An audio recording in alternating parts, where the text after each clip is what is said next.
வணக்கம் ஃப்ரெண்ட்ஸ், எல்லோரும் அப்படி நல்ல சும்மா இருக்கிறீங்களா?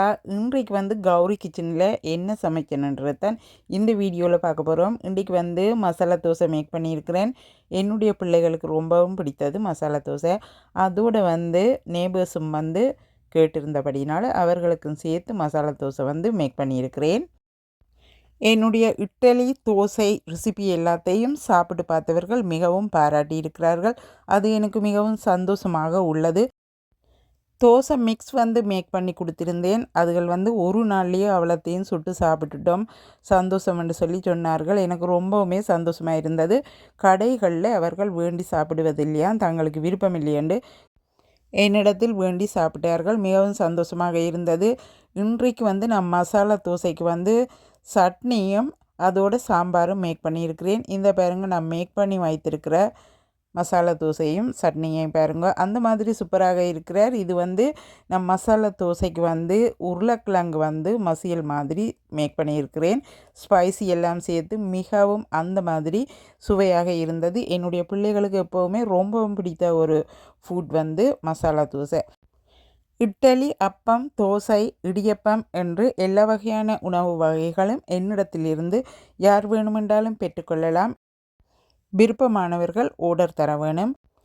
இப்போ இந்த மசாலா தோசையை எப்படி சுட்டியிருக்கிறேன்னு பாருங்கள்.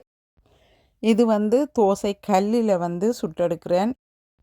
தோசைக்கல்லை நாங்கள் தொடர்ந்து பாவித்தால் ஈஸியாக சுட்டெடுக்கக்கூடியதாக இருப்பார். எந்த ஒரு பிரச்சனையும் பெருசாக வரமாட்டார். இந்த பாருங்க எப்படி இருக்கிறாருன்னு சொல்லி அந்த மாதிரி சூப்பராக வந்திருக்கிறார். அதே மாதிரி நான்ஸ்டிக் வேண்டினேன். நான்ஸ்டிக்லேயும் இன்றைக்கு சுட்டு பார்த்தேன். எனக்குண்டா பெருசாக ஒரு டிஃப்ரென்ஸும் எனக்கு தெரியவில்லை. ரெண்டும் எனக்கு ஓகே மாதிரி இருந்தது. தோசைக்கல் எனக்கு நிறைய காலமாக நான் வச்சு பாவிக்கிறபடினால ஈஸியாக எனக்கு நான்ஸ்டிக்கில் சுட்டெடுக்கிற மாதிரியே தோசைக்கல்லையும் நான் சுட்டெடுப்பேன். இப்போ நான்ஸ்டிக்கில் சுட்டெடுக்கிறேன் பாருங்க. நான்ஸ்டிக் பிஸ்னஸுக்கு நல்லமென்று நினைக்கிறேன்.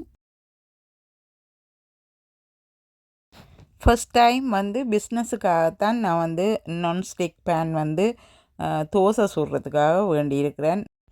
இனிமேல் தோசை மிக்ஸ், இட்லி மிக்ஸ், அப்பம் மிக்ஸ் எல்லாம் கடைகளுக்கும் கொடுக்கறதுக்காக நான் முயற்சிக்கிறேன். கடைகளில் இருந்து ஆர்டர் கிடைத்து கூட நான் இன்னமும் கொண்டு போய் கொடுக்கறதுக்கு டைம் இல்லாமல் இருக்கின்றது. இந்த கிழமை கடைகளுக்கு கொடுக்க வேணும். அதோட தூள் எல்லாம் கொண்டே கொடுக்க வேணும். அவர்கள் ஓகே பண்ணியும் கொடுக்க இல்லாமல் நேரம் இல்லாமல் இருக்கின்றேன். என்னுடைய எல்லா வீடியோஸையும் பார்த்து எனக்கு சப்போர்ட் பண்ணுகிற எல்லா உள்ளங்களுக்கு நன்றி சொல்லி இந்த வீடியோவிலிருந்து விடைபெற்று கொண்டு இன்னும் ஒரு வீடியோவில் இணைந்திருப்பேன். நன்றி, வணக்கம்.